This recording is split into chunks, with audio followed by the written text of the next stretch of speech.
కలుగును గాక. దేవుడు మనందరి జీవితాల్లో మరొక పునరుత్థాన పర్వ దినాన్ని అనుగ్రహించి శ్రేష్టమైన ఆయన మందిర ఆవరణలోని మనల్ని చేర్చుకొని ఇంతవరకు మన స్థితులపై ఆసనుడైంది తన పునరుత్థాన సందేశాన్ని మన మధ్య మాట్లాడించబోతున్న దేవునికి కృతజ్ఞతాస్తుతులు చెల్లిస్తూ ఉన్నాను. ఈ ప్రత్యేకమైన అవకాశం ఇచ్చిన సంఘ పెద్దలకు, సంఘ నాయకులకు, సంఘ కాపరికి అందరికీ వందనాలు తెలియజేస్తూ ఉన్నాను. చదవబడిన వాక్య భాగంలో నుంచి ఒక వచనాన్ని చదువుకొని చిన్న ప్రార్థన ద్వారా ఈనాటి వాక్య పరీక్షలోనికి వెళదాం. కొరింథీయులకు రాసిన మొదటి పత్రిక 15వ అధ్యాయము 21వ వచనాన్ని చదువుకొని ప్రార్థన చేసుకున్నాం. కొరింథీయులకు రాసిన మొదటి పత్రిక 15వ అధ్యాయము 21వ వచనం. మనుష్యుని ద్వారా మరణం వచ్చెను కనుక మనుష్యుని ద్వారానే మృతుల పునరుత్థానము కలిగేది. మనుష్యుని ద్వారా మరణం వచ్చెను కనుక మనుష్యుని ద్వారానే మృతుల పునరుత్థానము కలిగేది. ప్రార్థన చేసుకున్నాం. పరిశుద్ధ ప్రేమమైన మీ పాదాలకు వేలాది స్తుతులు స్తోత్రాలు చెల్లిస్తున్నాను నాయన.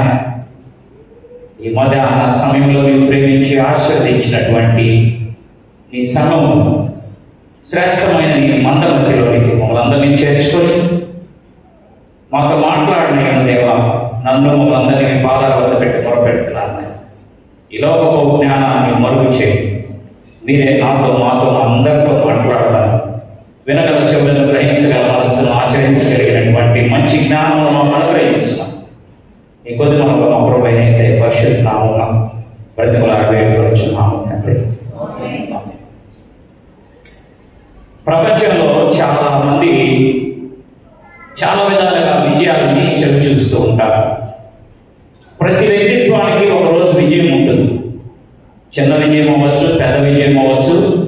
ఆ వ్యక్తిగత జీవితంలో అదొక గొప్ప విజయంగా ఉంటుంది. కొంతమంది పరీక్షలో మంచి ఉత్తీర్ణులు అవుతారు, విజయం సాధిస్తారు. కొంతమంది ఉద్యోగాల్లో మంచి శ్రేణికి వెళ్ళి ఉద్యోగంలో విజయం సాధిస్తారు. కొంతమంది మంచి జీవితం జీవించి వ్యక్తిగతంగా గొప్ప విజయాలు సాధిస్తారు. ఈ విజయాలన్నింటినీ ప్రతి ఒక్కరు సెలబ్రేట్ చేసుకుంటారు. అందరిని పిలిచి భోజనాలు పెడతారు, అందరిని పిలిచి స్వీట్స్ ఇస్తారు. అందరితో కలిసి ఆ విజయాన్ని పంచుకొని సాక్ష్యం చెప్తారు. మంచి సాక్ష్యాలు విన్నాం. చాలా మంది వారి జీవితాల్లో దేవుడు చేసిన మేళను సాక్ష్యం చెప్తారు. వారు దేవుడు అనుగ్రహించినటువంటి శ్రేష్టమైన ఆశీర్వాదాలను పంచుకొని సాక్ష్యం చెప్తారు. ఈ మానవాళంతా అతి శ్రేష్టమైన విజయాన్ని 1961లో చూసింది. ఈ లోక రీతిగా 1961లో ఒక శ్రేష్టమైన విజయం చూశారు. ఏంటంటే ఈ భూమి మీద నుంచి మనిషి దాటి వెళ్ళి అంతరిక్షంలో పరుగు పెట్టడం. అంతకుముందు ఒక కుక్క పిల్లని పంపించారు, అది సేఫ్గా తిరిగి వచ్చింది. మనిషి అనేటువంటి ఆలోచనలోకి వచ్చింది. ఈ భూమి దాటి ఇతర గ్రహాలు చూడాలి, అంతరిక్షంలో అడుగు పెట్టాలని రష్యాకి చెందిన యూరీ గగరిన్ అనేటువంటి ఒక అంతరిక్ష ప్రయాణికుడిగా గుర్తింపు పొందిన వ్యక్తి అంతరిక్షంలో మొట్టమొదటి అడుగు పెట్టాడు. అదొక గొప్ప విజయం ఈ లోకంలో. మనుష్య జాతిలో మనుషుని యొక్క తెలివితేటలతో సాధించినటువంటి శ్రేష్టమైన విజయం. యూరీ గగరిన్ కింద దిగొచ్చాడు. అందరూ చుట్టూ వెళ్ళిపోయారు ఆయన ఇంటర్వ్యూ చేసేదానికి. BBC అడిగింది అతను, వాట్ యూ ఫౌండ్ దేర్ అని అడిగింది. అక్కడ ఏం అనుకున్నాము అంటే, I have seen so many things there. Complete vacuum, I didn't find God there అన్నట్టు. ఎంత అహంకారంతో కూడిన మాటలు చూడండి. అతనికి వచ్చిన ఆ విజయాన్ని అతను ఎలా సెలబ్రేట్ చేసుకుంటున్నాడంటే, అంతరిక్షం మొత్తం నేను ఎదిగాను, నాకు ఎక్కడ దేవుడు కనబడలేదు అన్నాడు. మీరందరూ దేవుడు ఉన్నాడనేటువంటి భ్రమలో ఉన్నారు. మన పైన ఆయన ఉన్నాడు అనుకుంటున్నారు. ఆ పైన నేను చూసి వచ్చాను, అక్కడ దేవుడు లేడు అని చెప్పాడు. విచిత్రం ఏంటంటే, అంత గొప్ప విజయము కేక వేసిన యూరీ గగరిన్ ఇంకొక 5 సంవత్సరాల తర్వాత మళ్ళీ అంతరిక్షంలోకి వెళ్తూ ఆ ఎయిర్ క్రాఫ్ట్ క్రాష్ అయి చనిపోయాడు. తనకు బాగా తెలిసిన పని, నేను మహానిష్ణాతుడి దీంట్లో అనుకున్నటువంటి యూరీ గగరిన్ మరణం తనకు బాగా తెలిసిన పనిలోనే జరిగిపోయింది. ఈ మాట ఎందుకు చెప్తున్నానంటే, విజయాన్ని సెలబ్రేట్ చేసుకోవడం శ్రేష్టం, కానీ విజయానికి హేతువుని మర్చిపోవడం అనేది మన జీవితాల్లో ఒక భయంకరమైన అవలక్షణం. చాలా మంది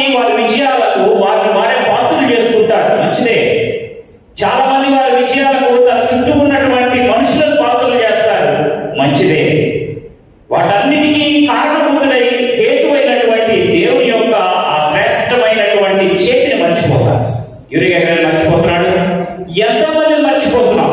మనలాంటి వారి కోసం మన విజయాలన్నింటినీ మర్చిపోకుండా దేవునికి వాటిని ఆపాదించగలిగే ఆ శ్రేష్టమైనటువంటి ఆ నడిపింపులోకి పోయేందుకే ఈ పునరుత్థాన విజయోత్సవ పండుగ జరుపుకుంటూ ఉన్నాం.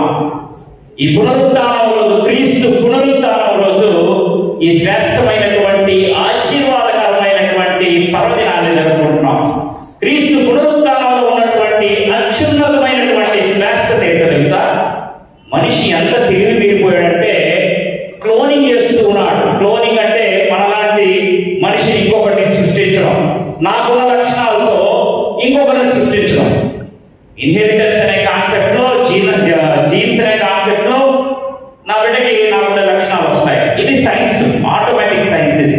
కానీ ఈరోజు మనుషులు ఎంత తెలివిపోయారంటే అతని లాంటి మనిషిని, అలాంటి గుణ లక్షణాలు ఉన్న జంతువునే సృష్టించేంతగా మనిషి ముందుకు వెళ్ళిపోయాడు. కానీ మనిషి ఛేదించలేనటువంటి అంశం ఏంటో తెలుసా? మరణం. ఒక పెద్ద డాక్టర్ అమెరికాలో ఒక ఆలోచన చేశాడట. ఈ శరీరం కూడా ఒక యంత్రమే, ఈ యంత్రం కూడా ఏదో ఒక సమయంలో ఆగిపోతుంది.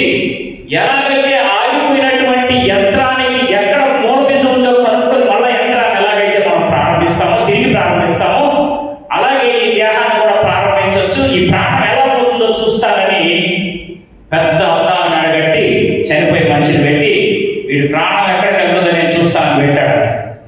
మనిషి చనిపోయాడు, యంత్రం అనుకునే శరీరం ఆగిపోయింది. కానీ ఆ పోయిన ప్రాణం ఎక్కడ కనుక్కోలేకపోయాడు. ఈ రోజు వరకు కూడా ఎవరు కూడా కనుక్కోలేకపోతున్నారు. కారణం ఏంటంటే ఈ లోకంలో అత్యున్నతమైన శ్రేష్టమైన విజయం ఏంటంటే మరణాన్ని ఎప్పుడూ కనుక్కోలేకపోతున్నాము, దాన్ని మనం ఛేదించలేకపోతున్నాం. ఈ రోజు క్రీస్తు పునరుత్థానం మనందరికి ఇచ్చేటువంటి శ్రేష్టమైన ఆశీర్వాదం ఏంటంటే మరణాన్ని జయించగలిగినటువంటి పునరుత్థానం. మరణాన్ని జయించగలిగిన పునరుత్థానం అంటే మనం అందరం ఏమనుకుంటున్నాం అంటే 200 సంవత్సరాలు వచ్చినా, 300 సంవత్సరాలు వచ్చినా పేపర్లు వేస్తున్నారు కదా, ఆయన 900 సంవత్సరాలంట, ఆయన హిమాలయాలో ఉన్నాడంట, ఆయన ఫోటో ఏమంటే వేయరు. కానీ ఆయన 900 సంవత్సరాలని వీళ్ళు కన్ఫర్మ్ చేస్తారు, కంక్లూడ్ చేస్తారు.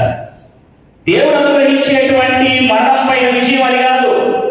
నువ్వు ఎప్పటికీ మరణించవు, నీ వృద్ధాప్యం కాదు, నువ్వు నిత్య యవ్వనుడుగా ఉంటావు, నువ్వు నిత్య యవ్వనస్తురాలుగా ఉంటావు అనేది కాదు. దేవుడు మనకి ఇస్తున్నటువంటి ఆశీర్వాదకరమైనటువంటి పునరుత్థానం, మరణం పైన విజయం సాధించే పునరుత్థానం ఏంటంటే మరణాన్ని గురించి భయపడక జీవించడం. నేను చనిపోతానేమో అన్నటువంటి భయముడు కదా క్రీస్తు నమ్ముకున్న వారు. ఎవరైనా మన ఇంట్లో చనిపోయినా వారి గురించినటువంటి ఆ బాధ ఉండకూడదట. బాధ ఉంటుంది లోకంలో, కానీ దేవుని యొక్క వాక్యం చెబుతుంది క్రీస్తు ద్వారా మనకు అనుగ్రహించబడిన పునరుత్థానం శ్రేష్టమైనది. అది మనందరినీ ఒక గొప్ప ఆశీర్వాదంలోకి నడిపిస్తుందని ప్రభు ప్రేమను బట్టి మీకు మనవి చేస్తూ ఉన్నా. 26వ వచనంలో అంటాడు, కడపట చేయబడు శత్రువు మరణము. మరణానికి భయపడమే ఈ లోకంలో గొప్ప శత్రువు అంట మనిషికి. ఆధ్యాత్మిక జీవితంలో మనందరం జీవిస్తూ ఉండగా క్రీస్తు పునరుత్థానాన్ని నమ్మిన మనం మరణానికి భయపడకూడదని ప్రభు యొక్క గొప్ప ఆశీర్వాదకరమైనటువంటి ఆ నడిపింపు మనకు తెలియజేస్తూ ఉందని ప్రభు ప్రేమను బట్టి మీకు మనవి చేస్తూ ఉన్నా. ప్రియమైన దేవుని సంగమా, మరణానికి భయపడకుండా ఎలా ఉంటామనేటువంటి ప్రశ్న మనందరి హృదయాలను తొలుచు వేస్తూ ఉంటుంది. మరణానికి భయపడకుండా ఎలా ఉండగలమంటే మరణించినా నేను జీవిస్తాను. ఎలాగంటే క్రీస్తు మరణించినా ఎలా జీవిస్తూ ఉన్నాడో, మరణించిన క్రీస్తు యొక్క ఆలోచన, మరణించిన క్రీస్తు యొక్క ప్రవర్తన, మరణించిన క్రీస్తు లోకంలోకి ఇచ్చిన శ్రేష్టమైన సందేశం ఎలా మనందరి హృదయాల్లో పదిలంగా జీవిస్తూ ఉందో, అలాగే మనం మరణించిన తరువాత కూడా మన ఆలోచనలు, మన ప్రవర్తన, మనం ఈ లోకంలో చేసినటువంటి సక్రియలు జీవించి ఉండాలనేటువంటి శ్రేష్టమైనటువంటి నడిపింపు దేవుడు మనకు అనుగ్రహిస్తూ ఉన్నాడని ప్రభు ప్రేమను బట్టి మీకు మనవి చేస్తూ ఉన్నా.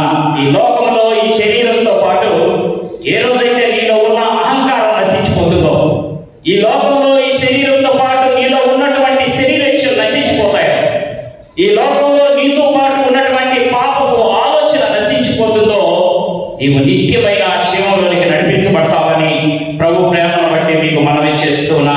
ఖాళీ సమాధిలో క్రీస్తు మరణాన్ని ఖైదు చేస్తూ ఉన్నాడట. ఒక పెద్ద ఉత్సవం జరిగిందట. నేను ఒక మంచి ప్రసంగంలో ఈ మాట విన్నాను. ఒక పెద్ద ఉత్సవం జరుగుతూ ఉందంట గయా ప్రాంతంలో, బీహార్ రాష్ట్రంలో. ఏంటి ఆ ఉత్సవం అంటే వాళ్ళకి బుద్ధుడి యొక్క అస్థికలు దొరికాయి. ఈ బుద్ధుడి యొక్క అస్థికలు తీసుకొని ఊరంతా ఊరేగిస్తున్నారు. ఒక క్రైస్తవ ఫాదరు ఆయన బిడ్డ, పాస్టర్ గారు ఆయన బిడ్డ పోతూ ఉంటే ఆ బిడ్డ అడుగుతున్నాడంట, ఏం చేస్తున్న పండగ అంటే బుద్ధుడి యొక్క ఆ అస్థికలు దొరికాయి కనుక వాళ్ళు ఉత్సవం చేసుకుంటున్నాడు. మరి మనం ఎందుకు చేసుకోము ఇలాంటి ఉత్సవాన్ని అని అడిగాడు. ఆయన చెప్పాడంట, ప్రపంచం మొత్తం తవ్వినా కానీ యేసుక్రీస్తు యొక్క అస్థికలు దొరకవా? ప్రపంచం అంతా దొరికినా కానీ యేసుక్రీస్తు యొక్క శవపు ఆనవాళ్ళు దొరకవు. ప్రపంచం అంతా వెలిగినా కానీ క్రీస్తు యొక్క పార్థివ దేహాన్ని నువ్వు గుర్తించలేవు కనుక ఇలాంటి పండుగలు మనం చేసుకోము.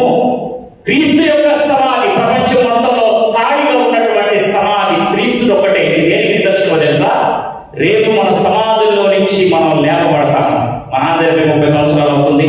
కొంతమంది 10 సంవత్సరాల క్రితం చనిపోయింటారు, కొంతమంది 2 ఏళ్ల క్రితం, 4 ఏళ్ల క్రితం, 6 ఏళ్ల క్రితం చనిపోయింటారు, 50 ఏళ్ల క్రితం చనిపోయింటారు. వీరందరూ లేపబడతారని క్రీస్తు యొక్క పునరుద్ధాన సందేశం. ఏ విధంగా అయితే క్రీస్తు సమాధి ఖాళీగా ఉందో వీళ్ళందరూ సమాధులు ఖాళీగా ఉంచబడతాయంట. వాళ్ళు ఎక్కడికి పోతారనేది వాళ్ళు విత్తినటువంటి విత్తనాన్ని బట్టి ఉంటుందని, వాళ్ళు ఎక్కడికి చేరుకుంటారని వాళ్ళ జీవితాల్లో వాళ్ళు చేసిన క్రియలను బట్టి ఉంటుందని ప్రభు ప్రేమను బట్టి మనం చేస్తున్నాను. కొరింథీయులకు రాసిన మొదటి పత్రిక 15వ అధ్యాయం 38వ వచనం చూస్తే, అయితే దేవుడే తన చిత్త ప్రకారము నీవు విత్తిన దానికి శరీరం ఇచ్చును, మరియు ప్రతి విత్తనమునకును దాని శరీరం ఇచ్చుచున్నాడు. మాంసమంతయు ఒక విధమైనది కాదు. పునరుత్థానం మనం పొందుకోవాలంటే, నూతనమైన జీవితాన్ని అనుభవించగలగాలంటే ప్రతి ఒక్కరికి ఒకటే రకమైన శరీరం ఇవ్వబడదట. నువ్వు ఏ విధమైనటువంటి విత్తనాలు విత్తిపోతావో ఈ లోకంలో నుంచి, ఏ విధమైనటువంటి నడవడికలో నువ్వు నడిచిపోతావో అలాంటి శరీరం ఇవ్వబడుతుందట. ధనవంతుడు శ్రేష్టమైనటువంటి బట్టలు ధరించేవాడు. ధనవంతుడు కంటికి నచ్చినటువంటి తిండి తినేవాడు. ధనవంతుడు ఇష్టం వచ్చిన వాహనాల్లో ప్రయాణం చేసేవాడు. తన ఇంట్లోకి వెళ్తుంటే ఆ పైన పడిపోయినటువంటి లాజరును చూసి జాలి పడేవాడో లేదో నాకు తెలియదు, కానీ లాజరు జీవితాన్ని చూసి ధనవంతుడు అనుకునేవాడట, వీటితో పోల్చుకుంటే ఎంత శ్రేష్టమైన వాడిని. ధనవంతుడు తన జీవిత కాలం అంతా అనుభవించాడు, ఆనందించాడు, తిన్నాడు, తాగాడు, సుఖించాడు. లాజరు జీవిత కాలం అంతా ఆ పక్కన పడి ఆ మిగిలిపోయినటువంటి ఆ ఆహారాన్ని భుజించేవాడు. మరి ధనవంతుడు విత్తిన దానికి అక్కడికి వచ్చిన దేహం ఏంటో తెలుసా? ఎంతబడినా ఆ రాజ్యంలో ధనవంతుడికి ఇవ్వబడినటువంటి దేహం భయంకరమైన నలుగొట్టుబడి మూలుగుతున్నటువంటి పరిస్థితి.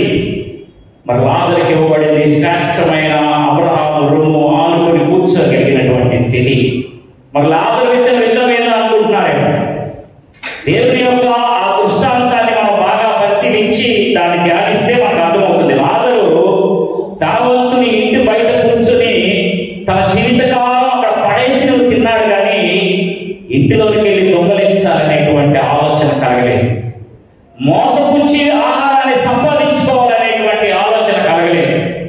లోకాన్ని జయించేందుకు తన కుతంత్రాలు చేయాలనేటువంటి ఆలోచన కలగలేదు. ప్రియమైన సహోదరుడా, సహోదరి, ఈ ఉదయకాల సమయంలో మనం విత్తేటువంటి విత్తనం దేవుడికి ఇష్టమైనదిగా ఉంటే మరణాన్ని మనం జయించగలమని, మరణం తర్వాత జీవితాన్ని మనం శాసించగలమని, మరణం తర్వాత క్రీస్తు నాటినటువంటి శ్రేష్టమైన ఆ దేహాన్ని మనం పొందుకోగలమని ప్రభు ప్రేమను బట్టి మీకు మనం చేస్తున్నాను. శ్రేష్టమైన విజయం మరణం పైన క్రీస్తు మనకు అనుగ్రహించబోతున్నాడు. మరి ఇంతే కాకుండా ఎప్పుడో మరణించిన తర్వాత నా విజయం నేను చూస్తానో లేదో అనేటువంటి ఆలోచన మీలో ఉండుండొచ్చు. ఈ లోపల నాకేం వస్తుంది, నేను ఎప్పుడో మరణించిన తర్వాత నేను కూడా అబ్రహాము రొమ్ము అనుకుని కూర్చుంటానో లేదో, మంచి ఆహారం తింటానో లేదో నాకెలా తెలుస్తుంది, ఈ లోకంలో నాకేమిస్తాడు అనేటువంటి తర్కించే మనుషుల కోసం దేవుడు మరొక ఆశీర్వాదాన్ని అనుగ్రహించాడు. మరణించిన తర్వాత సంగతి తర్వాత అండి, ఈ లోకంలో నాకేమి ఉండబోతుంది క్రీస్తు పునరుత్థానం ద్వారా, నాకేం ఉండబోతుంది అనుకునే వారికి దేవుని యొక్క కృప ఒక శ్రేష్టమైన ఆశీర్వాదం ఇవ్వబోతుంది. యోహాను సువార్త 16వ అధ్యాయము 33వ వచనాన్ని మీరు చూసినట్లయితే, నా యందు మీకు సమాధానం కలిగినట్లు ఈ మాటలు మీతో చెప్పుచున్నాను. లోకంలో మీకు శ్రమ కలుగును, అయినా ధైర్యం తెచ్చుకుని నేను లోకమును జయించి ఉన్నానెను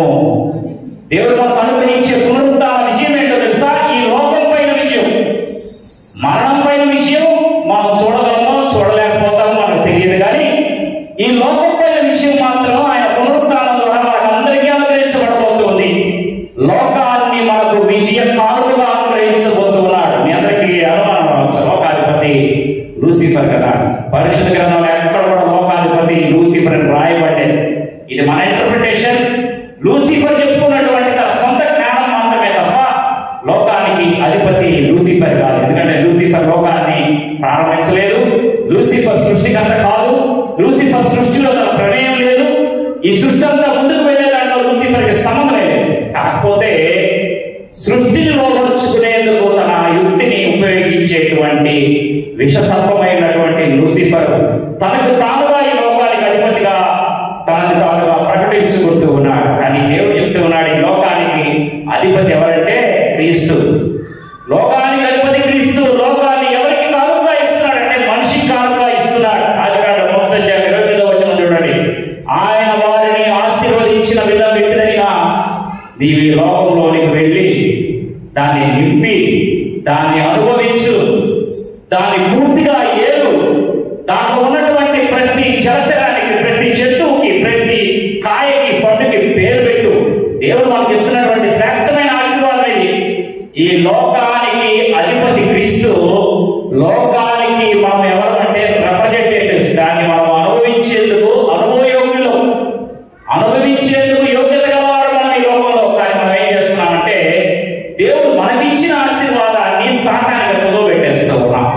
దేవుడు మనకిచ్చినటువంటి ఆ యొక్క శ్రేష్టమైన అధికారాన్ని సాతాను ముంగిట పెట్టేస్తున్నాం. అదే చేస్తున్నారు. వాడికి ఇచ్చిన ఆశీర్వాదాన్ని వాడు ఏం చేస్తున్నారంటే సాతానికి అమ్మేస్తున్నాడు. ఎలాగైతే ఏశావు యాకోబుకి చిక్కుడు గిద్దరికి తన జ్యేష్ఠత్వాన్ని అమ్మేసుకున్నాడో, మనం కూడా మనకున్నటువంటి స్వార్థమైనటువంటి ఆలోచనతో ఈ లోకాన్ని సాతానికి అమ్మేసుకుంటూ ఉన్నాం. ప్రియమైన సహోదరుడా, సహోదరి, ఈ ఉదయకాల సమయంలో శ్రేష్టమైన ఈ మందిరంలో చేరుకున్న మనం ఈ మందిరంలో కూర్చొని దేవుడు మనకు అనుగ్రహించిన ఈ లోకాశీర్వాదాలను అనుభవించేందుకు సిద్ధంగా ఉన్నామా?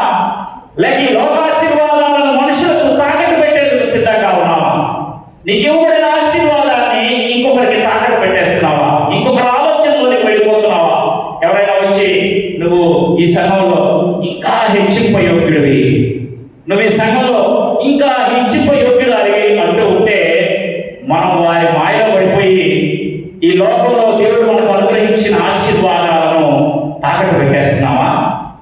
నాకు ఈ సంఘంలో ఇంకా ఎక్కువ ఆధిక్యత కావాలి కదా, నేనేది ఇంకా ఇలాగే ఉన్నాననేటువంటి ఆలోచనతో ఎంతో మంది లోకానికి బానిసలైపోతున్న రోజుల్లో మనం జీవిస్తున్నాం. ప్రియమైన సహోదరుడా, సహోదరి, సంఘంలో ఎవరు ఏ కార్యక్రమం చేయాలో, సంఘంలో ఎవరు ఏ విధంగా వాడబడాలో ఆయన యొక్క తలపై ఉంటున్నది. మనుషుల తలపులు కావు. ఒకవేళ ఇది మనుషుల తలపని ఎవరైనా భావిస్తే దేవుడు వాళ్ళతో మాట్లాడతాడు. ఇది దేవుని యొక్క తలపు అనేటువంటి ఆలోచన ఉన్నప్పుడు సంఘం దినదినాభివృద్ధి చెందుతుంది. ఈ లోకాన్ని దేవుడు మనకు కానుకగా ఇచ్చిన ఈ సందర్భంలో సంఘంలో కూడా దేవుడు మనల్ని బహుగా ఆశీర్వదిస్తాడని ప్రభు ప్రేమను బట్టి మీకు మనవి చేస్తూ ఉన్నాను. లోకంలో ఉన్నటువంటి ప్రతి విధమైనటువంటి ఈవిని ఆయన మనకు అనుగ్రహిస్తూ ఉన్నాడు. ధర్మశాస్త్రం పైన ఎలా విజయం సాధించాలో కూడా ఆయన మనకు నేర్పిస్తాడు. ఈ లోకంలో చాలా విశ్వాసాలు ఉన్నాయి. నేను దాదాపు చాలా వరకు విశ్వాసాల మీద ఒక అవగాహన ఉంది నాకు. ఏ విశ్వాసంలో కూడా నేను చదివినటువంటి విశ్వాసాల్లో, నేను చదివిన మత గ్రంథాలలో ఎక్కడ కూడా ఆజ్ఞ ఇచ్చిన దేవుడు ఆజ్ఞను పాటించిన దాఖలాలే లేవు. మీకేమో తెలిస్తే నాకు చెప్పండి. ఎవరైనా దేవుడు అనబడేటువంటి డెసిగ్నేటెడ్ పర్సన్ ఈ లోకంలో తాను అనుగ్రహించినటువంటి నియమ నిబంధనలను తానే పాటించినటువంటి దాఖలాలు ఎక్కడ లేవు. క్రీస్తు యేసు తప్ప తను ఇచ్చిన ధర్మశాస్త్రాన్ని పూర్తిగా నెరవేర్చి సమర్థమైనని చెప్పగలిగేటువంటి ధైర్యం ఈ లోకంలో ఏ మత నాయకుడికి లేదు, ఏ దేవుడిని పిలువబడేటువంటి వ్యక్తిత్వానికి లేదు. క్రీస్తుకు తప్ప. క్రీస్తు ఈ లోకంలో ధర్మశాస్త్రాన్ని ఏ విధంగా మనం పాటించాలి, దేవుడు అనుగ్రహించిన ఆజ్ఞలన్నింటినీ ఏ విధంగా పాటించాలో పాటించి చూపించాడు. ఆయన పాటించి మనకు చూపిస్తూ ఉన్నాడు. ఏ విధంగా క్షమించాలి, ఏ విధంగా బాధ్యతగా ప్రవర్తించాలి, ఏ విధంగా ఇతరులను మనం ఇబ్బంది పెట్టకుండా జీవించాలి, ఏ విధంగా మన పొరుగు వారిని మనలాగా ప్రేమించాలి, ఏ విధంగా దేవునికి మహిమ చెల్లించాలనేటువంటి అంశాలన్నిటినీ ఆయన పాటించి ఈ లోకం పైన విజయాన్ని మనకు అనుగ్రహిస్తూ ఉన్నాడు. ఆయన అనుగ్రహించినటువంటి ధర్మశాస్త్రంలోనే మనల్ని కూడా ఆయన విజయానికి వారసులుగా చేస్తూ ఉన్నాడు. ఇదే కాల సమయంలో దేవుడు అనుగ్రహించి పాటించి ఆచరించినటువంటి ఆయన నియమావళిని మనం కనీసం చూడగలుగుతున్నామా? ఆయన పాటించినటువంటి ఆ నియమావళిని ఎంత దూరంగా ఉంటున్నాం? చిన్నప్పటి నుంచి నేను కేథలిక్ స్కూల్లో చదివాను. మొదట అక్కడ మాకు అన్ని రకాలైన ప్రార్థనలతో పాటు పదార్థాలు నేర్పిస్తారు. పదార్థాలు కంటతా పెట్టి క్లాస్లో ముందు చెప్పాలి. పదార్థాలు తెలుగు మీడియం స్కూల్లో చదివాను. స్కూల్లో టీచర్ ముందు అడిగేది ఏంటంటే ముందు పదార్థాలు చెప్పమంటారు. పదార్థాలు చెప్పిన తర్వాతే స్కూల్లో జరుగుతుంది. ఎంతమందికి పదార్థాలు గుర్తుంటాయో నాకు తెలియదు, కానీ ఈ ఆజ్ఞలను పాటించాలనేటువంటి ఆలోచన చిన్న హృదయాలకు ఉండదు. కానీ ఎదిగి వర్ధిల్లుతూ ఉన్న కొద్దీ ఈ పదార్థాలను నాకు మారుగా క్రీస్తు వీటిని అనుసరించి ఆచరించాడు, ఇది నేను కూడా ఆచరించ యోగ్యమే అన్నటువంటి ఆలోచన ఎంతమంది గుర్తు ఉంది? 66 గ్రంథాలు 4-5 సార్లు 10 సార్లు చదివినటువంటి ఎంతో మంది భక్తులు ఉన్నారు మన సంఘాల్లో. వీరందరూ దేవుడు అనుగ్రహించిన 10 లైన్లలో ఎన్ని లైన్లు పాటిస్తూ ఉన్నారు? చదవడం, గుర్తించుకోవడం, కంటతా పెట్టడం, అప్పచెప్పడం కాదు, పరీక్ష కాదు ఇది. దేవుడు మనకు అనుగ్రహించే ప్రతి ఆజ్ఞ ఆచరణ యోగ్యం. దేవుడు మనకు అనుగ్రహించే ప్రతి ఆజ్ఞ ఎంత దూరంలో మనం ఉన్నామో తెలుసుకోగలిగితే లోకం పైన విజయాన్ని సాధిస్తామని ప్రభు ప్రేమను బట్టి మీకు మనవి చేస్తున్నాను. మనకు చేత కాదు కనుక ఆయనే దగ్గరుండి నేర్పిస్తాడు. చిన్నపిల్లలు అక్షరాభ్యాసం చేసినప్పుడు అక్షరాలు రాయకపోతే వాళ్ళ తల్లిలో తండ్రో ఏం చేస్తారు? చెయ్యి పట్టుకొని రాయిస్తారు. చిన్నప్పుడు మా నాన్నను నెల్లూరు క్లబ్ తీసుకెళ్ళేవాడు. అక్కడ క్యారమ్స్ ఆడుతుంటే నాకు వచ్చేది కాదు సరిగ్గా. మా నాన్న నా మొదలు ఆడి చూపించేవాడు. ఇంకో ఇలా ఆడితే ఈ పాయింట్ ఆ యొక్క హోల్లో పడుతుంది, ఇలా ఆడాలి, స్ట్రైకర్ ఇలా పట్టుకోవాలి, ఇలా రిలీజ్ చేయాలి అని ఆడి చూపించేవాడు. అలాగే తండ్రి మన కోసం తన కుమారుని పంపి నువ్వు ఏ విధమైన ఆజ్ఞలు వెనకబడిపోతున్నావో, ఏ ఆజ్ఞలు నువ్వు సరిగా వల్లించలేకపోతున్నావో, పాటించలేకపోతున్నావో వాటన్నిటినీ పాటించదగినటువంటి ఆ శ్రేష్టమైన నేర్పు నీకు నేర్పించి ఉండగా ఉదయకాల సమయంలో దాన్ని మనం మర్చిపోయి దేవుడు చేస్తాడే మనం చేయాల్సిన అవసరం లేదులే. మనం చేయాల్సిన పని ఏంటంటే దేవుని సన్నిధికి కరెక్ట్గా ఇంకొక అరగంట అయిపోతుండగా అప్పుడు వద్దాం. దేవుని సన్నిధికి చంద వేసేటప్పుడు వద్దాం. దేవుని సన్నిధికి ఆశీర్వాదం ఇచ్చే సమయంలో వద్దాం. వాళ్ళు ఒకరు పెట్టి చిన్నప్పుడు మేమందరూ కూడా లోన్ స్టార్ తెలుగు వ్యాపారి సంఘానికి చాలా మంది మొదట ఎప్పుడు వెళ్ళేవాడంటే నేను అంతా అయిపోయి ఆశీర్వాదానికి ముందు చంద వస్తాడు. వాడు బయటకు వచ్చేటప్పుడు వెళ్ళి 10 రూపాయలు వేసి ఆశీర్వాదానికి మాస్టర్ గారు అందరినీ లేచిన కూడా కాలు లోపల పెట్టేవాడు. తర్వాత దేవుని యొక్క వాక్యం నాతో మాట్లాడి ఎన్నో సంవత్సరాలు అక్కడ నేను 7:30కి మాకు ఆరాధన అయితే పొద్దున 6:45కి కూర్చునేవాడిని. 6:45కి నేను మా తాత ఒక ఆయన పెద్ద ఆయన ఉండేవాడు, 90 ఏళ్ళు బతికాడు ఆయన. ఆ తాత కూర్చొని ఆయన పాడుతూ ఉంటే ఆయన వెనక కూర్చొని ఆయన పాడే వింటూ ఉండేవాడు. ఎందుకు ఈ మాట చెప్తున్నానంటే నీ జీవితంలో ఏదైనా సమయానికి జరగాలంటే నీ సమయం దేవుని సన్నిధిలో సరైనది ఉండాలి. దేవుని సన్నిధిలో నువ్వు పెట్టే అడుగు సమయానికి అయి ఉండాలి. దేవుని సన్నిధిలో మనం సమయానికి అడుగు పెట్టలేకపోతే మన జీవితాల్లో కార్యాలు కూడా సమయానికి జరగాలని ఆశపడద్దని దేవుని ప్రేమను బట్టి మీకు మనవి చేస్తున్నాను. దేవుని మాటలు కఠినంగా ఉన్నా కానీ మన హృదయాలను కోసినా కానీ మన హృదయాలకు శ్రేష్టమైన విజయాలను అనుగ్రహించేటువంటి మాటలు. దేవుని సన్నిధిలోనికి సమయానికి రాగలగడం ఆశీర్వాదం. దేవుని సన్నిధిలోనికి సమయానికి అడుగు పెట్టగలగడం మన జీవితాల్లో ఒక శ్రేష్టమైనటువంటి ఒక గొప్ప కృపను అనుగ్రహిస్తుందని ప్రభు ప్రేమను బట్టి మీకు మనవి చేస్తున్నాను. మనకు ఆ సమస్యలు ఎన్నున్నాక రైల్వే స్టేషన్కి అయితే లేట్గా వెళ్ళాం కదా, లేట్గా వెళ్తే ట్రైన్ వెళ్ళిపోతుంది. డాక్టర్ గారి దగ్గరికి అయితే లేట్గా వెళ్ళాం కదా, లేట్గా వెళ్తే ట్రైన్ వెళ్ళిపోతుంది. బయట మిగతా విషయాలన్నింటినీ మనం లేట్గా వెళ్ళాం. నేను ఒక 1 month క్రితం హైకోర్టులో మా కంపెనీ ఒక లీవ్ ఉంటే వెళ్ళాను. జడ్జి గారు వచ్చి మాట్లాడడం సేపు మేము లేచి నిలబడుకుంటాం. మేము పెద్ద అధికారులు ఉంటే కుదరదు. జడ్జి గారు మొత్తం జడ్జిమెంట్ చదివేదాకా లేచి నిలబడుకొని ఇలాగే నిలబడుకొని ఉండాలి.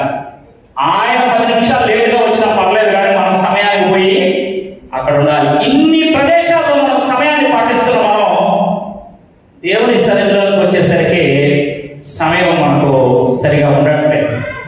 ఈ మాట మనందరి హృదయాలను తాకాలని ఆశ ఉంటూ ఉన్నది. దేవుని లోకం పైన మనకు విజయాన్ని సమయంలో అనుగ్రహించాలంటే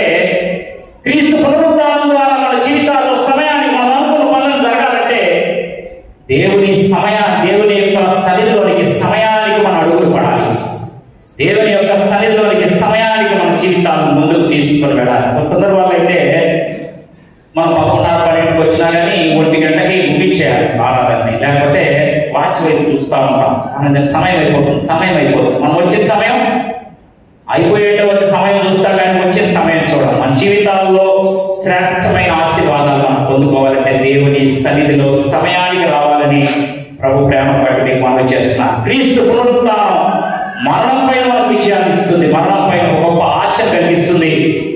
పునరుత్థానం మన జీవితాల్లో శ్రేష్టమైన పునరుత్థానాన్ని మనకు అనుగ్రహిస్తుంది, లోకం పైన విజయాన్ని అనుగ్రహిస్తుంది. వీటన్నిటికంటే ఇంకా శ్రేష్టమైనది ఏంటంటే లోకంలో ఉండేటువంటి రీతుల పైన కూడా మనకు పునరుత్థాన విజయం అనుగ్రహిస్తుంది. లోకంలో చాలా రకాలైనటువంటి నివాసులు ఉన్నాయి, లోకంలో చాలా రకాలైనటువంటి ఆలోచనలు ఉన్నాయి, తర్కాలు ఉన్నాయి, వితర్కాలు ఉన్నాయి, సందేహాలు ఉన్నాయి. లోకంలో రేపటి గురించినటువంటి భయాలు ఉన్నాయి, రేపు ఏమైపోతానన్నటువంటి భయం ఉంది. ఇలాంటి భయాలన్నింటినీ క్రీస్తు పునరుత్థానం మనకు విజయానికి తీసుకుని వెళ్ళి మనకు గొప్ప ఆశీర్వాదాన్ని నడిపిస్తున్నాడు. క్రీస్తు పునరుత్థానుడైనటువంటి ఆ రోజున యోహాను సువార్త 20-21 అధ్యాయాలు ఇంటికి వెళ్ళి చదవండి, చాలా జాగ్రత్తగా చదవండి. చాలా సత్యాలు బయటపడతాయి. ఎవరో ప్రసంగించి చెప్పాల్సిన అవసరం లేదు, మీరు ప్రార్థన చేసి ప్రతి వచనం చదవండి. మరుగైయున్న తేదీ మన జీవితాల్లో లేదు, పరిశుద్ధ గ్రంథంలో లేదు. యోహాను సువార్త 20-21 అధ్యాయాల్లో చూడండి. ఆ రోజు పునరుత్థాన దినం రోజున మగ్దలేన మరియ సమాధి దగ్గరికి వెళ్ళిందంట. మగ్దలేన మరియ సమాధి దగ్గరికి వెళ్ళి సమాధి చుట్టూ చూస్తూ ఆ రాయి తొలగించబడినట్టు చూసి లోపలికి వెళ్ళి క్రీస్తు యొక్క పార్థివ దేహాన్ని ఎదుగుతుందంట మగ్దలేన మరియ. మగ్దలేన మరియ ఏమి ఎదుగుతుందంటే లోపల ఎవరు లేరే, క్రీస్తు శవమేమైపోయిందని చూస్తుందంట. మామూలుగా విశ్వాసులైన వారు ఏం చేయాలంటే లోపలికి వెళ్ళిన మగ్దలేన మరియ 3వ రోజు తిరిగి లేస్తానని చెప్పిన క్రీస్తు లేచాడు, క్రీస్తు సమాధిలో లేడు, క్రీస్తు సమాధి తెరవబడి ఉంది కనుక ఇది శ్రేష్టమైనటువంటి విజయం అని బయటకు వచ్చి కేకలు పెట్టాల్సిన మరియ తిరుగులు పడిపోతుందంట, కష్టపడిపోతుందంట. మరియ ఉన్నటువంటి సందేహం తీరడం లేదు. మరియకు ఉన్నటువంటి సందేహం ఏంటి? క్రీస్తు శవాన్ని వెళ్ళిపోయారు. బయట ఆయన కనబడితే ఆయన క్రీస్తు అనేటువంటి స్పృహ కూడా లేకుండా ఉంది మరియ. ఆయన్నే అడుగుతుందంట, అయ్యా ఇక్కడ మా క్రీస్తు శరీరం ఉండాలి, శవం ఉండాలి, ఈ దేహాన్ని ఎవరెత్తుకు వెళ్ళిపోయారని అడుగుతుందంట. ఆయన చూసి కూడా ఆయన గుర్తించలేకపోతుంది. కారణం ఏంటంటే మరియ హృదయం అంతా క్రీస్తు శవం నిండుకుంది. మరియ హృదయం అంతా క్రీస్తు యొక్క పార్థివ దేహం చూడాలని చూస్తుంది, కానీ పునరుత్థానుడైన క్రీస్తుని గ్రహించలేకపోతుంది. మరలా అడుగుతుందంట, మరలా అడుగుతుంది, కానీ ఆయనను గమనించలేకపోతుంది. 2000 సంవత్సరాల తర్వాత కూడా క్రీస్తు యొక్క పునరుత్థానాన్ని గమనించలేక, క్రీస్తు యొక్క పునరుత్థానాన్ని గ్రహించలేక, క్రీస్తు మన మధ్య సంచరిస్తున్నాడు, ఆయన మనతో ఉన్నాడు అనేటువంటి స్పృహ లేక గుడ్ ఫ్రైడే రోజు ఏడుస్తాం, ఈస్టర్ రోజు నవ్వుతాం. గుడ్ ఫ్రైడే రోజు దిగులు పడతాం, ఈస్టర్ రోజు సంతోషిస్తాం. క్రీస్తు నీతో నాతో సహవాసం చేస్తున్నాడు. తరాల తరబడి, సంవత్సరాల తరబడి, దశాబ్దాల తరబడి, శతాబ్దాల తరబడి క్రీస్తు మనతో ఉన్నాడనేటువంటి స్పృహ లేక మరి వలే మనం క్రీస్తు యొక్క శరీరాన్ని ఎదుగుతున్నాం, కానీ నిత్యమైనటువంటి శరీరాయ క్రీస్తుని మనం గ్రహించలేకపోతున్నాం. క్రీస్తు అంటున్నాడంట, మరియా నన్ను గమనించలేకపోతున్నాం. ఇప్పుడు గమనిస్తుంది, పేరు పెట్టి క్రీస్తే తప్ప మరియకి క్రీస్తు పునరుత్థానం అర్థం కావట్లేదు. సంఘాల్లో మనందరం కూడా పేరు పెట్టి పిలిస్తే తప్ప క్రీస్తు పునరుత్థానం అర్థం కాదు. పేపర్లో మన పేరు లేకపోతే మన కోపాలు వస్తాయి. దానికి సంబంధించినటువంటి ఘనత మనకి ఇవ్వకపోతే మనకు చాలా బాధ అవుతుంది. ఈ యొక్క శిరోశ్రమల ధ్యానంలో 5-6 చర్చిల్లో నా పేరు వేశారు, ఒక్కరు కూడా సరిగ్గా లేదు. నేను ఫీల్ కాదు. కారణం ఏంటంటే అది కాదు అక్కడ శ్రేష్టం. నేనేది, ఏం చదువుకున్నాను, ఏం పని చేస్తున్నాను, ఇవన్నీ సెకండరీ. నేను వ్యక్తిగా క్రీస్తు సన్నిధిలో నిలబడి మాట్లాడగలగడమే శ్రేష్టమైంది అంట. దాని తర్వాత నా పేరు ముందు ఏముంది, నా స్పెల్లింగ్ ఎట్లుంది, ఎలా రాసేది, ఇవన్నీ సెకండరీ.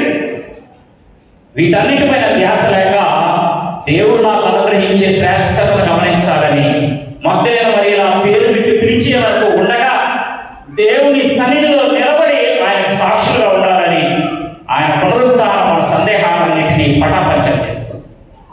అదిగాక తోమ ఏమనుకుంటున్నాడంటే, క్రీస్తుని పొడిచారు కదా, ఆ రంగులు చూస్తే తప్ప నేను దేవుడిని నమ్మను.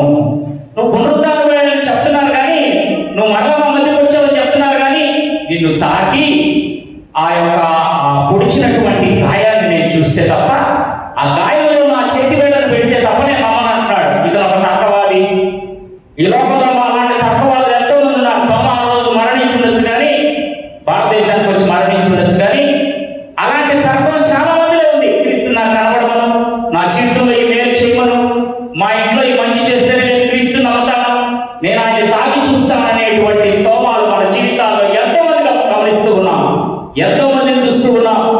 దేవుడు నాకు ఏమైనా చేస్తే తప్ప నేను ఆయనను నమ్మను, నేను ఆయన తాకాలి, నా బిడ్డలను ఆయన ఆశీర్వదించాలి, నాకు మంచి ఆశీర్వాదాలు ఇవ్వాలి, అప్పుడే నేను క్రీస్తుని నమ్ముతాననేటువంటి ఆలోచనలో ఉన్న మనందరితో దేవుని వాక్యం మాట్లాడుతుంది. తోమాలారా, మీరు నేను తోమాలయ్యగా నీ జీవితాన్ని మార్చేటువంటి స్పర్శ నీకు ఆయన అనుగ్రహించబోతున్నాడు. తోమాలు వచ్చి తాకమంటున్నాడు, తాకు, నువ్వు దాన్ని నమ్ముతావు కదా, స్పర్శ నమ్మబోతున్నావు కదా, నువ్వు వచ్చిన తాకు, నా గాయాన్ని చూడు. గాయాన్ని చూసిన తోమా తన తర్కాన్ని పటాపంచం చేసుకొని హతసాక్షిపోతున్నాడు. గాయాన్ని తాకిన తోమాను రాళ్ళు తాకుతున్నాయి. తెలుసా మీకు? గాయాన్ని తాకిన తోమాని ఇక్కడే మెడ్రాస్ పట్టణంలో రాళ్ళతో కూట్టి చంపేస్తున్నాడు. దాన్ని సంతోషంగా తీసుకుంటున్నాడు తోమా, హతసాక్షి అయిపోతున్నాడు. ఎంత శ్రేష్టమైనటువంటి ఆశీర్వాదం గమనించారా? తర్కాన్ని దేవుడు పటాపంచం చేసేస్తున్నాడు. క్రీస్తు పునరుత్థానం మన తర్కాన్ని పక్కన పెట్టేస్తుంది, మన జ్ఞానాన్ని పక్కన పెట్టేస్తుంది, మన చదువుని పక్కన పెట్టేస్తుంది, ఆశీర్వాదకరమైనటువంటి ఆలోచనలకు నడిపిస్తుంది. ఇదే విధంగా పేతురుకి ఉన్నటువంటి ఆలోచన ఏంటంటే 3-4 సంవత్సరాలు ఫ్రీ మీల్స్, మనకు 3-4 సంవత్సరాలు ఫ్రీ అకామిడేషన్. క్రీస్తుతో ఎక్కడికి పోతే అక్కడ అకామిడేషన్, ఎక్కడికి పోతే అక్కడ ఆశీర్వాదం. ఒకవేళ వంట చేయలేని పరిస్థితి ఉంటే ఆయనే 5 రొట్టెలు 2 చేపల్లో 7,000 మందికి వచ్చేస్తాడు. క్రీస్తుతో ఉన్నంతసేపు మనకు తిట్టుకోదు ఉండదు. ఈయనేమో తీసుకెళ్లి సిలువేసేస్తున్నాడు, మరణిస్తూ ఉన్నాడు. 3 రోజుల తర్వాత లేస్తానంటున్నాడు. లేస్తాడో లేదో తెలియదు. ఏం చేయాలని ఆలోచనతో పేతురు ఏం చేస్తున్నాడు తెలుసా? మరలా సముద్రం పైకి వెళ్ళిపోతున్నాడు. తనకు బాగా తెలిసినటువంటి చేపలు పట్టే పనికి వెళ్ళిపోతున్నాడు. ఇలాగ మన జీవితాల్లో క్రీస్తుని నమ్ముకుని క్రీస్తుతో ప్రయాణం చేస్తూ, క్రీస్తుతో ప్రయాణం చేస్తున్న క్రమంలో ఏదైనా చిన్న సమస్య వచ్చినా కానీ ఆయన పునరుత్థానాన్ని పక్కన పెట్టి ఆయన మన కొరకు మరణించి తిరిగి లేచాడనేటువంటి సత్యాన్ని నమ్మక తిరిగి మన పాత జీవితానికి వెళ్ళిపోతున్నాం, మన పాత ఆలోచనలోనికి వెళ్ళిపోతున్నాం, మన పాత తలంపుల్లోనికి వెళ్ళిపోతున్నాం, మన పాత క్రియల్లోనికి వెళ్ళిపోతున్నాం. ఎవరైనా వచ్చి మీ ఇంట్లో జరిగేదాన్ని పలానా కారణంగా మీరు పలానా దగ్గరికి ఎవరైనా అక్కడికి వెళ్ళిపోతాం. తాడు పెట్టుకుంటే పెట్టేసుకుంటాం, మీ ఇంటి ముందు కంప పెట్టుకున్నట్టు పెట్టేసుకుంటాం, మీ ఇంటి పైన ఇలాంటి ఒక పెద్ద చెట్టు పెట్టుకున్నట్టు పెట్టుకుంటాం. కారణం ఏంటంటే రేపటి గురించిన బెంగ మనల్ని క్రీస్తు పునరుత్థానాన్ని నమ్మకుండా చేస్తూ ఈ బెంగలన్నింటినీ దేవుడు తీర్చేయబోతున్నాడు. ఈ ఉదయకాల సమయంలో పేతురుకి బాగా తెలిసిన పని చేపలు పడ్డం. క్రీస్తు నుంచి దూరం అయిపోయినటువంటి పేతురు తనకు బాగా తెలిసిన పని చేయలేకపోతున్నాడు. అట్టర్ ఫ్లాప్ అయిపోయాడు ఆ రోజు రాత్రి. ఆ రోజు పేతురు ఒక్క చేప కూడా పట్టలేదు. తనకు బాగా తెలిసిన పనిలో పేతురు పరిపూర్ణంగా విఫలమైపోతున్నాడు. బాగా తెలిసిన పనిలో నేను బాగా చేయగలను అనుకున్న పని, నాకు మ్యాథ్స్ బాగా వచ్చు, నాకు సైన్స్ బాగా వచ్చు, నేను మంచి డాక్టర్, నేను మంచి ఇంజనీర్ని, నేను మంచి బ్యాంకింగ్ ఎంప్లాయ్, నేను మంచి అకౌంటెంట్ని. క్రీస్తు పునరుత్థానానికి దూరంగా వెళ్ళిన ఏ ప్రొఫెషనల్ కూడా క్రీస్తుకు వేరుగా నేను చేయగలను అనుకుంటున్నా ఎవరు కూడా ఫెయిల్ అయిపోతారట.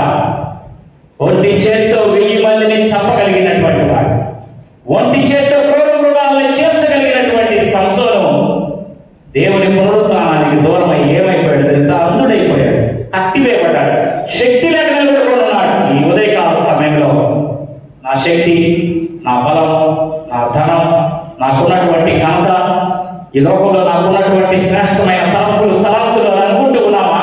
దేవుని వాక్యం నేరుగా మనతో మాట్లాడుతుంది. వీటన్నిటినీ తీసివేసి క్రీస్తుతో కలిసి నువ్వు సంచరిస్తే తప్ప నీకు విజయం ఉండదు. పునరుత్థానం నీ జీవితాల్లో పరిపూర్ణం కాదని పేతురు ద్వారా మనకు గొప్ప స్పృహ కలిగిస్తూ ఉన్నాడు. పేతురు మరలా క్రీస్తుని నమ్ముకున్న తర్వాత భయపడేటువంటి పేతురు, భయోత్పాతుడైన పేతుడు, ఆ పేతుడు తన జీవితంలో ఏ రోజు కూడా దేని నమ్మనటువంటి పేతుడు క్రీస్తు యొక్క పునరుత్థానాన్ని చవి చూసి ఆ పునరుత్థానంలో తనకున్నటువంటి భయాలన్నింటినీ తొలగించుకొని శ్రేష్టమైన ఆశీర్వాదంగా నిలబడుతూ ఉన్నాడు. పేతుడు లోకాన్ని నిలబెట్టేటువంటి పండగ మారుతున్నాడు. క్రైస్తవాన్ని మోసేటువంటి పండగ పేతుడు పరివర్తన చేస్తున్నాడంటే దానికి కారణం క్రీస్తు పునరుత్థానంలో పేతురుని సంధించి ఆయన ఉండేటువంటి బెంగలన్నింటినీ దూరం చేసింది. ఈ ఉదయకాల సమయంలో క్రీస్తు యొక్క పునరుత్థానం మన బెంగలన్నింటినీ దూరం చేసేందుకు సిద్ధంగా ఉంది. క్రీస్తు పునరుత్థానం మన జీవితాలను మార్చేందుకు సిద్ధంగా ఉంది. క్రీస్తు పునరుత్థానం మన జీవితాలలో ఒక శ్రేష్టమైనటువంటి ఆలోచనను, ఒక శ్రేష్టమైనటువంటి అనుభవాన్ని కలిగించేందుకు సిద్ధంగా ఉందని ప్రభు ప్రేమను బట్టి మీకు మనవి చేస్తూ ఉన్నా, నెప్పుడించుకుంటూ ఉన్నా. క్రీస్తు పునరుత్థానం మరణంపై మనకు విజయాన్ని అనుగ్రహిస్తుంది. క్రీస్తు పునరుత్థానం ఈ లోకంపై మనకు విజయాన్ని అనుగ్రహిస్తుంది. క్రీస్తు పునరుత్థానం ఈ లోకంలో ఉండే సందేహాలన్నిటిపై మనకు విజయాన్ని అనుగ్రహిస్తుంది. క్రీస్తు పునరుత్థానం ఈ లోకంలో ఉండే తర్కాలన్నిటిపై మనకు విజయాన్ని అనుగ్రహిస్తుంది. క్రీస్తు పునరుత్థానం రేపటి గురించినటువంటి ఆ భయాన్ని మన జీవితాల్లో లేకుండా చేస్తుందని ప్రభు ప్రేమను బట్టి మీకు మనవి చేస్తూ ఉన్నా. కొరింథీయులకు రాసిన మొదటి పత్రిక 15వ అధ్యాయం 56వ వచనం నుంచి 55వ వచనం నుంచి చివరి వరకు చదువుకొని ఈ యొక్క వాక్య పరిచయను ముగించాలని ఆశపడుతూ ఉన్నా. కొరింథీయులకు రాసిన మొదటి పత్రిక 15వ అధ్యాయము 55వ వచనం నుంచి, ఓ మరణమా నీ విజయం ఎక్కడ, ఓ మరణమా నీ ముళ్ళెక్కడ, మరణపు ముళ్ళు పాపము, పాపమునకున్న బలము ధర్మశాస్త్రము, అయినను మన ప్రభువైన యేసుక్రీస్తు మూలముగా మనకు జయం అనుగ్రహించుచున్న దేవునికి స్తోత్రం కలుగునుగాక. కాగా నా ప్రియ సహోదరులారా, మీ ప్రయాసము ప్రభువునందు వ్యర్థము కాదని ఎరిగి స్థిరులై కదలని వారును ప్రభువు కార్యాభివృద్ధి నందు ఎన్నటికీ ఆసక్తి లేని ఇది మన గురుతర కర్తవ్యం. ఇది లోకంలో మనం చేయవలసిన పని. క్రీస్తు పునరుత్థానానికి మనం వారసులు కావాలంటే స్థిరులుగా, కదలని వారుగా, లోక ఆశల వైపు తిరగని వారుగా, కార్యాభివృద్ధి నుండి ఎన్నటికీ ఆసక్తులై ఉండి ఆయన పునరుత్థానాన్ని నమ్ముచు, ఆయన పునరుత్థానాన్ని అనుభవిస్తూ, ఆయన పునరుత్థానాన్ని ప్రకటించగలిగేటువంటి శ్రేష్టమైన నడవడికలను మనం నడిపించబడాలని ప్రభు ప్రేమను బట్టి మీకు ఆహ్వానం తెలియజేస్తున్నాను. పరిశుద్ధాత్మ దేవుడు ఈ కొద్ది మాటలు మన వీటిలో దీవించి ఆశీర్వదించగాక. ప్రార్థన చేస్తున్నాం. పరిశుద్ధ ప్రేమమైన మీ పాదాలకు స్తుతులు స్తోత్రాలు చెల్లిస్తున్నాం. నాయన, నీ పునరుత్థానం మా మరణం పైన విజయం అనుగ్రహిస్తుంది. నీ పునరుత్థానం ఈ లోకాన్ని మేము జయించగలిగేటువంటి ఒక స్థైర్యాన్ని మాకు ఇస్తుంది. నీ పునరుత్థానం లోక సందేహాలను, లోక తర్కాలను, లోక భయాలను విడేందుకు ఒక గొప్ప ఆశీర్వాదకరమైన భరోసా ఇస్తుందని నమ్మకంతో నీ వైపు చూస్తున్నాం తండ్రి. నీ పునరుత్థానాన్ని మా జీవితాలలో ఒక శ్రేష్టమైన కృపగా అనుగ్రహించినందుకు వందనాలు, స్తోత్రాలు. దీన్ని మేము కొనసాగించుకొని లోకం పైన విజయాన్ని సాధించి, లోకాశల పైన విజయాన్ని సాధించి, మరణాన్ని మేము జయించగలిగేటువంటి శ్రేష్టమైన నడిపింపులు నడిపించడం ఈ కొద్ది మనకు మా ప్రభువైన యేసయ్య పరిశుద్ధ నామమున బ్రతిమలాడి వేడుకొంచున్నాము తండ్రి.